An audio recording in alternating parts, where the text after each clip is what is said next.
Are Caitriona Balfe and Sam Heughan from Outlander dating in real life, when the cameras stopped rolling? Glasgow, Scotland. It had just rained, and small drops of water still lingered on the windows of Caitriona's trailer. She sat alone in the dark, the only light coming from her phone screen, which was quietly playing some old jazz music, Miles Davis, as usual. The long day of filming had just ended. Outside, the Outlander crew was slowly clearing away the props. Laughter and footsteps mixed with the cold wind. Sam walked in without knocking. As usual. "What sad music are you listening to?" he asked, his voice hoarse from a day of dialogue. Caitriona didn't look up, just smiled. "Miles is never sad. He tells stories, like us." Sam sat down next to her, saying nothing more. There was a long silence, not because they didn't know what to say, but because they both knew too well what the other was thinking.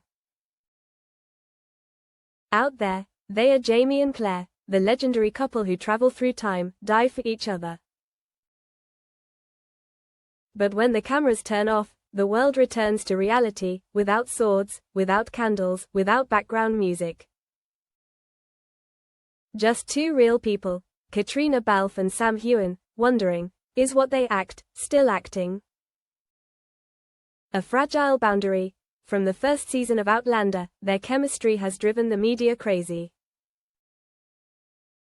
The chemistry is so real.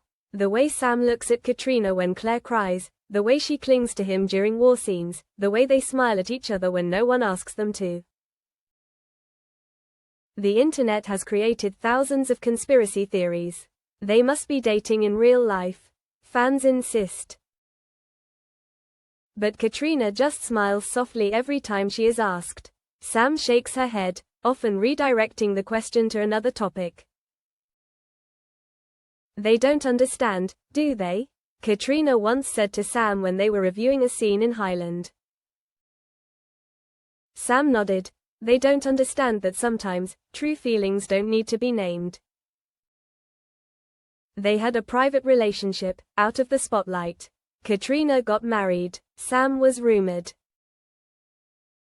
But every time they stood next to each other on the red carpet, or appeared together in an interview, people could see something unsaid. Edinburgh and the Midnight Invitation. One autumn night, when the crew had a 3-day break to prepare for a new set, Sam sent Caitriona a strange text message. "If you're not doing anything tonight, come to the writer's room in Edinburgh. You won't regret it." She only let the message sit for 30 minutes. Then, with no schedule, no makeup, no thought, she grabbed her leather jacket and hailed a taxi. The writer's room was a small, run-down bar tucked behind a bookstore, where Sam had read poetry in her early, struggling years. When Caitriona walked in, the lights were dim, the smell of whiskey and oak wafting through the air. Sam was sitting there, unrecognizable, just a man whose eyes lit up at her presence. "What do you want tonight?" she asked, hanging up her coat. "Just a drink with the only person who understands me," Sam replied. And there they sat, not talking about work, not talking about lines or scenes. Just talking about what they were afraid of. Caitriona was afraid of losing her identity when so many people saw her as Claire. Sam was afraid of never finding a relationship where she wasn't being compared to Jamie. Then, suddenly, Sam said, "You know, sometimes I wish the cameras would never turn off." Caitriona turned to look at him. For the first time in years, she said nothing, just her eyes. Gossip and reality. The next morning, a tabloid published a picture of the two of them emerging from a late-night bar in Edinburgh. The headline read, "Sam Caitriona, is Outlander a reality?" Instantly, social media exploded. Fans were both excited and worried. They argued, analyzed every gesture, every look. Meanwhile, Caitriona sat on the balcony of her hotel, her phone buzzing incessantly. Sam texted, "If we really were dating, do you think we'd lose everything?" She typed and deleted the reply for a long time. Finally, she wrote, "If it's real, it's not a loss. It's a beginning. Things not said." 3 days after the secret dating rumors, Caitriona returned to the set with a calm appearance, but a troubled mind. Online, fans were divided into two camps. One side was overjoyed, declaring that this was what they had been waiting for since season 1. The other side was angry, claiming that Sam betrayed his image, and Caitriona wasn't faithful to her public-private life. The press began to dug up every photo, interview, and gesture between them from 2014 until now. They were scrutinized for even the smallest touch. Meanwhile, it was Sam who kept unusually quiet. No posts, no comments, no press appearances. Caitriona called.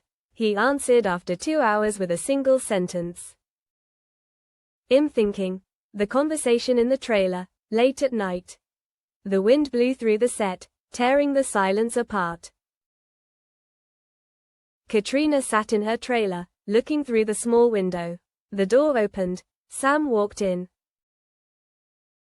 For the first time in 3 days, they were face to face. No one spoke. No script, no director, no spotlight. Just two normal people, standing in the middle of a real moment. Finally, Sam broke the silence. "Are you okay? You're avoiding me. You're avoiding the world." Caitriona looked at him, no longer the strong Jamie Fraser, but a tired Sam Heughan, his eyes lost. "Why?" Sam was speechless. Then he sat down, his voice low. "Because I don't know what's real anymore. I don't know whether what's between us is because of 10 years of working together, because of the character, because of lonely nights, or because I really." He paused. Caitriona said nothing, but her heart was pounding. Sam looked straight into her eyes. "I really love you, Cat."